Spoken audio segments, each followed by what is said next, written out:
اعوذ باللہ من الشیطان الرجیم بسم اللہ الرحمن الرحیم۔ آج ہم سورۃ البقرہ کی آیات 21 سے 39 پر بات کر رہے ہیں، اور ان آیات میں قرآن کے اسلوب میں ایک بہت بڑا شفٹ آتا ہے نا؟ جی بالکل۔ بات جیسے دل کی اندرونی کیفیات سے نکل کر سیدھا انسانیت کی تخلیق کی کہانی پر آ جاتی ہے۔ اور یہ صرف کوئی پرانی داستان نہیں ہے۔ نہیں، بالکل نہیں۔ ایسا لگتا ہے جیسے یہ ہمارے اپنے وجود کا آئینہ ہو۔ تو میرا سوال یہیں سے شروع ہوتا ہے کہ حضرت آدم علیہ السلام کے اس قصے کا مرکزی خیال کیا ہے؟ یہ ہمیں انسان کے پہلے زوال اور پہلی واپسی کے بارے میں کیا سکھاتا ہے؟ دیکھیں، یہاں جو بات سب سے دلچسپ ہے وہ یہ ہے کہ یہ آیات اعتماد اور انکار، یعنی تسلیم کرنے اور قابو پانے کی ایک اندرونی کشمکش کو سامنے لاتی ہیں۔ اچھا۔ اور یہ جدوجہد ہماری ابتدائی سے ہماری فطرت کا حصہ ہے۔ یہ ایک ایسی کہانی ہے جو ہم سب کے اندر کسی نہ کسی شکل میں ہر روز دہرائی جاتی ہے۔ اس خیال کو تھوڑا اور کھولتے ہیں۔ کلاسک مفسرین اسے کیسے دیکھتے ہیں؟ جیسے یہ جو خلیفہ ہونے کا تصور ہے حضرت آدم کا، الطبری کی تفسیر میں آتا ہے کہ یہ کوئی استحقاق نہیں تھا۔ جی، پریولیج نہیں تھا۔ ہاں، بلکہ ایک سپرد کی گئی ذمہ داری تھی۔ لیکن پھر سوال یہ اٹھتا ہے کہ حضرت آدم کی لغزش اور ابلیس کے انکار میں بنیادی فرق کیا تھا؟ کیونکہ حکم تو دونوں نے نہیں مانا۔ یہ بہت ہی اہم نکتہ ہے۔ ابن کثیر اسی فرق کو واضح کرتے ہیں۔ وہ کہتے ہیں آدم بھول گئے جبکہ ابلیس نے تکبر کی وجہ سے انکار کیا۔ یعنی بھول بمقابلہ تکبر۔ بالکل۔ آدم علیہ السلام کی لغزش میں بھول تھی، کوئی ارادی بغاوت نہیں تھی، جبکہ ابلیس کا انکار تو خالصتاً انا اور حسد پر مبنی تھا۔ اسی ایک فرق سے یہ اصول قائم ہوتا ہے کہ اللہ کی رحمت مایوسی پر سبقت لے جاتی ہے۔ صحیح۔ یہ ایک بنیادی نفسیاتی فرق ہے جو انسان اور شیطان کے راستے الگ کرتا ہے۔ اچھا، اسی سے جڑا ایک اور تصور اسما یعنی ناموں کے علم کا ہے۔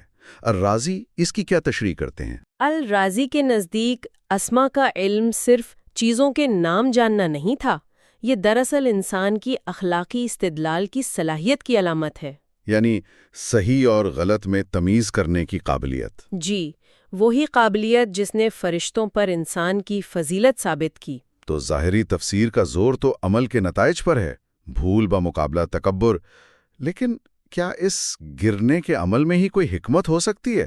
صوفیاء اس واقعے کو کس نظر سے دیکھتے ہیں؟ بالکل، اور یہیں سے گفتگو ایک نئی گہرائی میں داخل ہوتی ہے۔ صوفیانہ نقطۂ نظر سے یہ گراوٹ دراصل قربت کی پیدائش تھی۔ قربت کی پیدائش؟ یہ تو کمال کی بات ہے۔ جی، القشیری فرماتے ہیں کہ جنت میں جدوجہد کے بغیر ایک سکون تھا، ایک بے خبری کی سی حالت، جبکہ زمین پر لوٹنے، تڑپنے اور شعوری طور پر واپسی کی کوشش میں ہی تو اصل معرفت پوشیدہ ہے۔ یعنی جنت کا سکون ایک غیر فعال سکون تھا، جبکہ اصل روحانی ترقی اس جدوجہد اور واپسی کی تڑپ میں ہے۔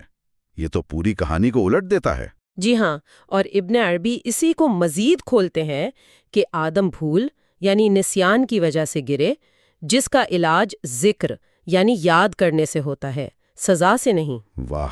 اور امام غزالی کا قول تو اس پر مہر لگا دیتا ہے۔ وہ کہتے ہیں کہ توبہ شرمندگی نہیں ہے، بلکہ یہ دل کا اپنی اصل سمت کی طرف دوبارہ مڑ جانا ہے۔ یہ گرنا نہیں بلکہ دوبارہ اٹھنا ہے۔ بالکل۔ آپ نے واپسی کے موضوع کی بات کی اور مجھے ابجد کے اسرار کا خیال آیا۔ یہ آدم اور خدا کے اعداد والا نقطہ بہت دلچسپ ہے۔ کیا آپ مختصراً بتا سکتی ہیں؟ ضرور۔ ابجد ایک قدیم نظام ہے جس میں ہر حرف کی ایک عددی قیمت ہوتی ہے۔ تو لفظ آدم کے حروف کا مجموعہ بنتا ہے 9، جو تکمیل اور توبہ کے ذریعے اپنی اصل پر لوٹنے کی علامت ہے۔ اچھا۔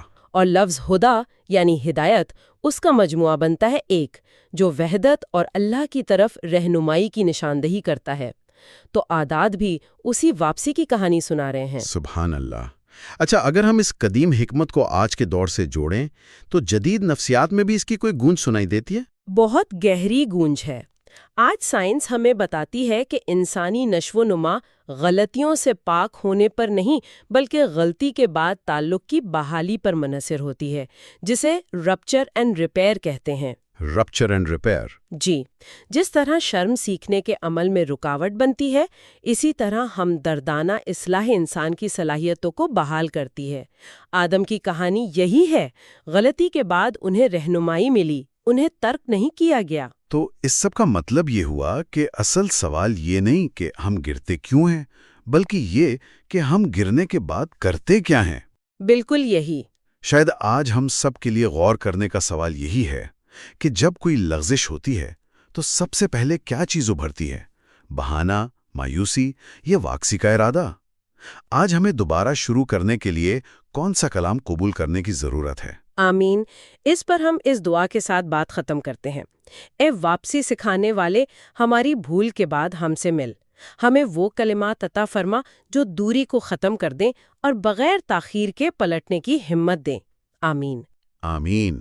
اور یہ گہری گفتگو ہمارے لیے میر علی شاہ نے شکر گزاری کے ساتھ مرتب کی ہے، جو قرآن کی حکمت کے ساتھ زندگی کے ذریعے ایک سالک کے طور پر اپنی تلاش کا اشتراک کر رہے ہیں۔